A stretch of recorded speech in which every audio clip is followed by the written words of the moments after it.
ಮಾಡಬೇಕಾದ ಸಂದರ್ಭ ಯಾಕೆ ಬಂತು? ರಾಜಕೀಯ ಬದುಕಲ್ಲಿ ಬಹುಶಃ ಪ್ರಥಮ ಬಾರಿಗೆ ಕಾಪು ಕ್ಷೇತ್ರ ಇತಿಹಾಸದಲ್ಲಿಯೇ ಅನಿವಾರ್ಯವಾಗಿ ತಾಯಿಯ ಸನ್ನಿಧಾನಕ್ಕೆ ಬರ್ತಕ್ಕಂಥ ಅನಿವಾರ್ಯತೆ ನನಗೆ ಬಂತು. ಯಾಕಂತ ಹೇಳಿದ್ರೆ ಯಾವುದೇ ಆಯಿತು ವಿರೋಧ ಪಕ್ಷದಲ್ಲಿ ಇದ್ಕೊಂಡು ಹೋರಾಟ ಮಾಡ್ತಕ್ಕಂಥದ್ದು, ಹರತಾಳ ಮಾಡ್ತಕ್ಕಂಥದ್ದು ಅವರಿಗೆ ಅಧಿಕಾರ ಪ್ರಜಾಪ್ರಭುತ್ವ ವ್ಯವಸ್ಥೆಯಲ್ಲಿದೆ. ಆದರೆ ಸುಳ್ಳು, ನಿರಂತರವಾಗಿ ಸುಳ್ಳು ಅಪಪ್ರಚಾರವನ್ನು ನನ್ನ ಕುಟುಂಬದ ಮೇಲೆ, ನನ್ನ ಮಗನ ಮೇಲೆ ಮಾಡ್ತಕ್ಕಂಥದ್ದು, ಅಂದರೆ ಗಾಳಿಯಲ್ಲಿ ಗುಂಡು ಹೊಡಿತಕ್ಕಂಥ ಕೆಲಸವನ್ನು ನಿರಂತರವಾಗಿ ಮಾಡ್ತಾಯಿದ್ದಾರೆ. ಮೊದಲನೇದಾಗಿ M11 ಕಂಪನಿ ಇದು ಮಾಡಿದಾಗ ಅವ್ರು ಹೇಳಿದರು, ಹೊರಗಡೆ ತಂದೆ ಹೋರಾಟ ಮಾಡ್ತಾರೆ, ಮುಂದೆ ಒಳಗಡೆ ಮಗ ಕಾಂಟ್ಯಾಕ್ಟ್ ಮಾಡ್ತಾರೆ ಅಂತೇಳಿ. ನನ್ನ ಮಗ ಒಂದು 10 ವರ್ಷ ಆಯಿತು ಈ ಊರು ಬಿಟ್ಟು. ನಾನು ಶಾಸಕನಾಗಿ 2.25 ವರ್ಷ ಆಯಿತು. ಹಾಗಾಗಿ ನಾನು ಇದನ್ನು ಯಾರ ಮುಂದೆ ಹೇಳಬೇಕು? ಸತ್ಯ ಸಾಯಬಾರ್ದು, ಸುಳ್ಳು ಬದುಕಬಾರ್ದು ಅಂತಕ್ಕಂಥ ಇದಿಟ್ಕೊಂಡು ನಮ್ಮ ಕಾರ್ಯಕರ್ತರೆಲ್ಲ ಹೇಳಿದರು, ಇಲ್ಲ ಈ ಥರ ಆದರೆ ಎಷ್ಟು ದಿನ ತಡೆಯೋಣ ನಾವು? ಈ ಜನಕ್ಕೆ ಒಂದು ತಪ್ಪು ಸಂದೇಶ ಹೋಗಬಾರ್ದಲ್ಲ. ಭಾಳ ಕಷ್ಟಪಟ್ಟು ಈ ಬದುಕನ್ನು ನಾವು ಕಟ್ಟಿಕೊಂಡಂಥವ್ರು. ಮತ್ತು ನನಗೆ ಈ ರಾಜಕೀಯದಲ್ಲಿ ಅವ್ಯವಹಾರ ಮಾಡಿ, ಎಲ್ಲ ನಮ್ಮ ಕಾರ್ಯಕರ್ತರಿಗೆ ಗೊತ್ತಿದೆ, ಎಲ್ಲರಿಗೂ ಗೊತ್ತಿದೆ, ಅವ್ಯವಹಾರ ಮಾಡಿ ಬದುಕ್ತಕ್ಕಂಥ ಅನಿವಾರ್ಯತೆ ನನಗಿಲ್ಲ. ನನಗೆ ನನ್ನದೇ ಆಗಿರ್ತಕ್ಕಂಥ ವ್ಯವಹಾರ ನನಗಿದೆ. ಪ್ರತಿ ಕ್ಷಣದಲ್ಲೂ ಕೂಡ ಗೊಂದಲವನ್ನು ಉಂಟು ಮಾಡುವಂಥದ್ದು, ಈ ಥರ ಅಪಪ್ರಚಾರ ಮಾಡುವಂಥದ್ದು ನಡೀತಾ ಇದೆ. ನಾನು ಅದಕ್ಕೆ ಒಳ್ಳೆಯ ಸ್ಥಾನದಲ್ಲಿ ನಿಂತು ಹೇಳ್ತೇನೆ. 2.25 ವರ್ಷ ಆಯಿತು ನಾನು ಯಾವುದೇ ನಾನಾಗಲಿ ನನ್ನ ಕುಟುಂಬದವರಾಗಲಿ ನಾವು ಯಾವುದೋ ಒಂದು ರಾಜಕೀಯವಾಗಿ ಯಾವುದೋ ದುರಾಡಳಿತ ಮಾಡಲಿಲ್ಲ ಮತ್ತು ಯಾವುದೋ ರಾಜಕೀಯ ಲಾಭ ಪಡ್ಕೊಂಡಿಲ್ಲ. ಹಾಗಾಗಿ ಅತ್ಯಂತ ನೋವಿನಿಂದ ನಾವಿಲ್ಲಿ ಬಂದಿರತಕ್ಕಂಥದ್ದು. ನಮಗೆ ಅದನ್ನು ಎದುರಿಸೋ ಶಕ್ತಿ ಇಲ್ಲೋ ಅಂದರೆ ಖಂಡಿತ ಶಕ್ತಿ ಇದೆ. ಆದರೆ ಸತ್ಯ ಮನನ ಆಗಬೇಕು. ಯಾಕಂದರೆ ಎಲ್ಲ ಕಡೆ ಸುಳ್ಳು ಸುದ್ದಿ, ಅದನ್ನೇ ಮತ್ತೆ ಮತ್ತೆ ಈಗ ಗ್ಲೋಬಲ್ ಇದಂತ ಹೇಳ್ತಾರೆ. ಒಂದು ಸುಳ್ಳನ್ನು 10 ಸಲ 100 ಸಲ ಹೇಳಿದಾಗ ಅದು ಜನರಿಗೆ ಸತ್ಯ ಅಂತೇಳಿ ಅದು ಕಾಣುತ್ತೆ. ಅದು ಆಗಬಾರ್ದು ಅನ್ನೋ ದೃಷ್ಟಿಯಿಂದ ಅದು ನಾವು ಈ ಥರ ಒಂದು ಇದು ಮಾಡ್ತೀವಿ. ಹಾಗೆ ಏನಾಯಿತು, ಮೊನ್ನೆ ಪಾವದೂರಲ್ಲಿ ಭಾಷಣ ಮಾಡುವಾಗ ಅವರ ಮಗ ಕಲ್ಲು ಬಂಡಿ ವ್ಯವಹಾರ ಮಾಡೋದು ತಪ್ಪನ್ನು ನಾನು ಹೇಳೋದಿಲ್ಲ. ಆದರೆ 1 ಕಿಲೋ ಕಲ್ಲನ್ನು ಕೂಡ ನಾವು ಅಲ್ಲಿಂದ ತೊಗೊಂಡು ಹೋಗಿಲ್ಲ. ಅದು ನಮ್ಮ ವ್ಯವಹಾರ ಕೂಡ ಅಲ್ಲ, ಅದು ಹಾಗೆ ಮಾಡ್ತಾರೆ. ಅನಂತರದಲ್ಲಿ ಮಾರಿಗುಡಿ ವಿಚಾರದಲ್ಲಿ ಮಗುವೀರರಿಗೆ ಇವರಿಂದ ಈಗ ಲಾಲಾಜಿ ಮಂಡವರು ಇಲ್ಲೇ ಇದ್ದಾರೆ, ಮಗುವೀರಿಗೆ ಇಲ್ಲಿ ಅನ್ಯಾಯ ಆಯಿತು ಅಂತ ಹೇಳ್ತಾರೆ. ಅದಕ್ಕೂ ನನಗೂ ಸಂಬಂಧ ಇಲ್ಲ. ಈಗ ಸರ್ಕಾರ ಇರ್ತಕ್ಕಂಥದ್ದು ಕಾಂಗ್ರೆಸ್ ಸರ್ಕಾರ. ಹಾಗಾಗಿ ಇಲ್ಲಿ ಯಾರು ಟ್ರಸ್ಟ್ಗಳಾಗಬೇಕು ಅಂತ ಆಯ್ಕೆ ಮಾಡ್ತಕ್ಕಂಥದ್ದು ಅವ್ರು ಕಾಂಗ್ರೆಸ್ನವರ ಬಿಟ್ಟಿದ್ದು, ನಮ್ಮದು ಯಾವುದೂ ನಡೆದಿಲ್ಲ ಇಲ್ಲಿ. ಹಾಗಾಗಿ ಆ ಪ್ರಕಾರ ಎಲ್ಲೆಲ್ಲಿ ಸಾಧ್ಯ ಇದೆಯೋ ಅಲ್ಲಿ ಜಾತಿ ಹೊಡೆಯುವಂಥ ಕೆಲಸವನ್ನು ಧರ್ಮ ಹೊಡೆದಾಗಿದೆ ಬೇರೆಯವರು. ಈಗ ಜಾತಿ ಹೊಡೆಯುವಂಥ ಕೆಲಸವನ್ನು ಕೂಡ ಸನ್ಮಾನ್ಯ ವಿನಯ್ ಕುಮಾರ್ ಸೊರಕೆ ಅವರು ಮಾಡ್ತಿದ್ದಾರೆ.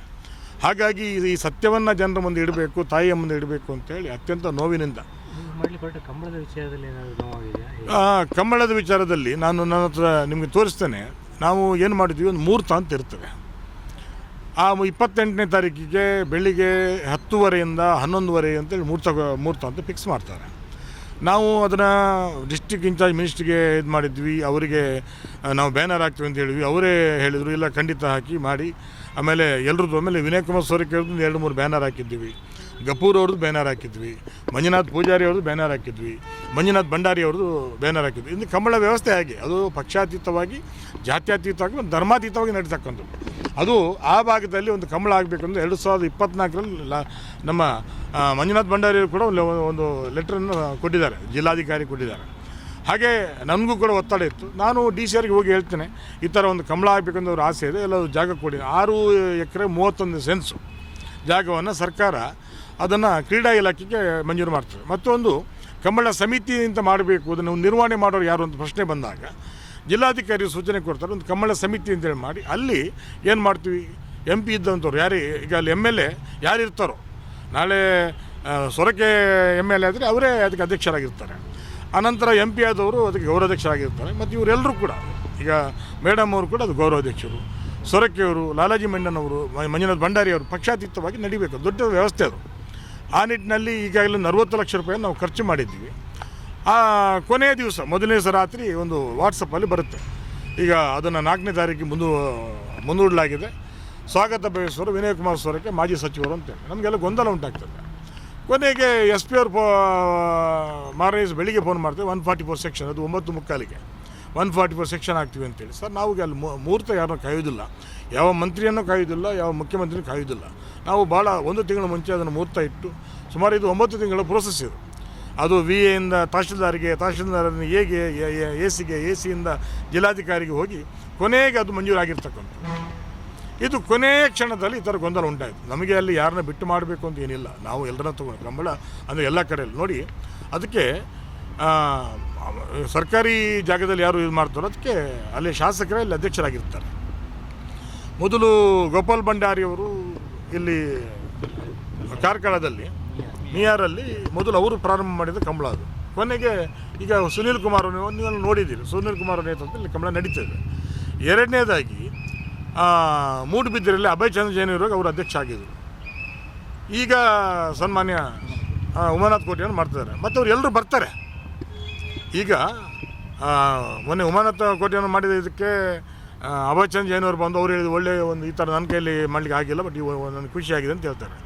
ಮೊನ್ನೆ ನರಿಂಗಾನದಲ್ಲಿ ಉಳ್ಳಾಲದಲ್ಲಿ ಅಲ್ಲಿ ಒಂದು ಹೊಸ ಕಂಬಳ ಶುರುವಾಯಿತು. ಯು ಟಿ ಖಾದರ್ ಅಧ್ಯಕ್ಷರು. ಅನಂತರದಲ್ಲಿ ಅಶೋಕ್ ರೈ ಅವರು ಆ ಭಾಗದಲ್ಲಿ ಅವರು ಅಧ್ಯಕ್ಷರು. ಈಗ ಎಲ್ಲರೂ ಶಾಸಕರ ಅದೊಂದು ಮೊದಲಿನ ನಿಯಮ.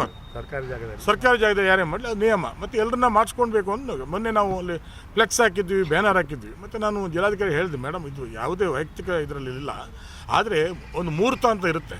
ಫಸ್ಟ್ ಪ್ರಥಮ ಬಾರಿ ಮಾಡುವಂಥದ್ದು. ನಾವೆಲ್ಲ ಹಿಂದೂ ಧರ್ಮವನ್ನು ನಂಬ್ಕೊಂಡು ಬಂದಿರ್ತಕ್ಕಂಥವ್ರು. ಹಾಗಾಗಿ ಆ ಮುಹೂರ್ತ ಬ್ರಾಹ್ಮಣ ಕೊಟ್ಟಂಥ ಮುಹೂರ್ತ ಅದರಲ್ಲಿ ನಾವು ಕಂಬಳ ಮಾಡಬೇಕು ಹೊರಟಿದ್ದೀವಿ. ಈ ಕೊನೆಯ ಕ್ಷಣದಲ್ಲಿ ತಡೆ ಒಡ್ಡಿಸಬೇಕು. ಯಾಕಂದರೆ ಹೊರಟಾಗಿದೆ ಎಲ್ಲಿವರೆಗೆ ಅಂತ ಹೇಳಿದರೆ ನಮಗೆ 9:45ಗೆ ಅಲ್ಲಿ ಪೊಲೀಸರು ಬರ್ತಾರೆ. ಸರ್ 144 ಸೆಕ್ಷನ್ ಹಾಕಿದ್ದೀವಿ ಅಂತೇಳಿ. ಆವಾಗ ಏನಾಗಿದೆ, ನಮ್ಮ ಧನಂಜಯ ಸರ್ಜಿಯವರು ಅಲ್ಲಿ ಬೆಳಿಗ್ಗೆ 6 ಗಂಟೆ ಹೊರಟಿದ್ದಾರೆ. ರಾಜೇಶ್ ನಾಯ್ಕರು ಅವರು ಬೆಳಿಗ್ಗೆ 7 ಗಂಟೆ ಹೊರಟಿದ್ದಾರೆ. ಹರೀಶ್ ಪೂಂಜಿ ಅವರು ಹೊರಟಿದ್ದಾರೆ. ನಾವೊಂದು ಭಾಳ ಅದ್ದೂರಿಯಿಂದ ಒಂದು ಕಾರ್ಯಕ್ರಮ ಮಾಡಬೇಕಂತ ಹೊರಟಿರ್ತಕ್ಕಂಥ. ಹಾಗಾಗಿ ನಾಳೆ ಕೂಡ ಏನಾದರೂ ಕಂಬಳ ನಿಂತರೆ ಅದಕ್ಕೆ ಸನ್ಮಾನ್ಯ ಸೊರಕೆಯವರು ಅಲ್ಲಿಯ ಕಾಂಗ್ರೆಸ್ ಪಕ್ಷವೇ ಹೊಣೆಯಾಗುತ್ತೆ ಬಿಟ್ಟರೆ ಮತ್ತೆ ಹೇಳ್ತಾರೆ ಅದು 4 ಜನ ಜೂಜುಕೋರರಿಗೋಸ್ಕರ ಮಾಡಿರ್ತಕ್ಕಂಥ ಕಂಬಳ ಅಂತ ಹೇಳ್ತಾರೆ.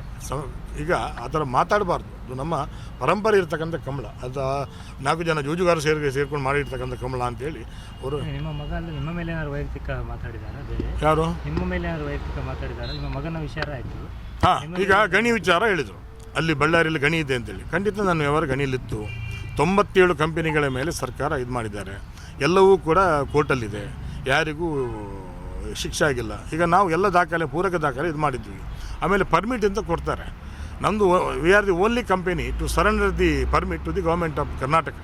ನನಗೆ 12 ಲಕ್ಷ ಇದ್ದರೆ ನಾವು ಒಂದು 4 ಲಕ್ಷ ಟನ್ ಪ್ರೊಡಕ್ಷನ್ ಮಾಡ್ತಿದ್ವಿ. ಅದು ಲೋ ಗ್ರೇಡ್ ಮೈನ್ಸ್ ನಮ್ಮದು.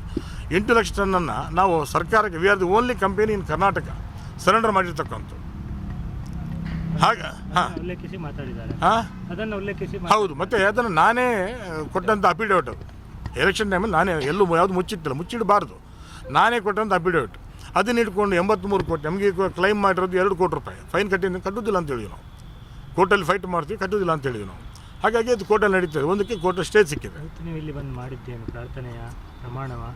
ಇಲ್ಲ, ನಾವು ಪ್ರಾರ್ಥನೆ ಮಾಡಿದಷ್ಟೇ. ನಾವು ಪ್ರಾರ್ಥನೆ ಅಂದರೆ ಇನ್ನೂ ಈ ಥರ ನೋಡಿ ಏನಾಗ್ತದೆ, ತುಂಬ ನೋವಿಂದ ಹೇಳ್ತೇನೆ, ಇದು ಮತ್ತೆ ಈ ಥರ ಮರುಗಡಿಸಬಾರ್ದು. ಒಂದು ಸುಳ್ಳನ್ನು 10 ಸಲ ಹೇಳುವಂಥದ್ದು. ಅದಕ್ಕೆ ಹೇಳ್ತೇನಲ್ಲ, ಇದಕ್ಕಿಂತ ಒಳ್ಳೆ ಜಾಗ ಇಲ್ಲ.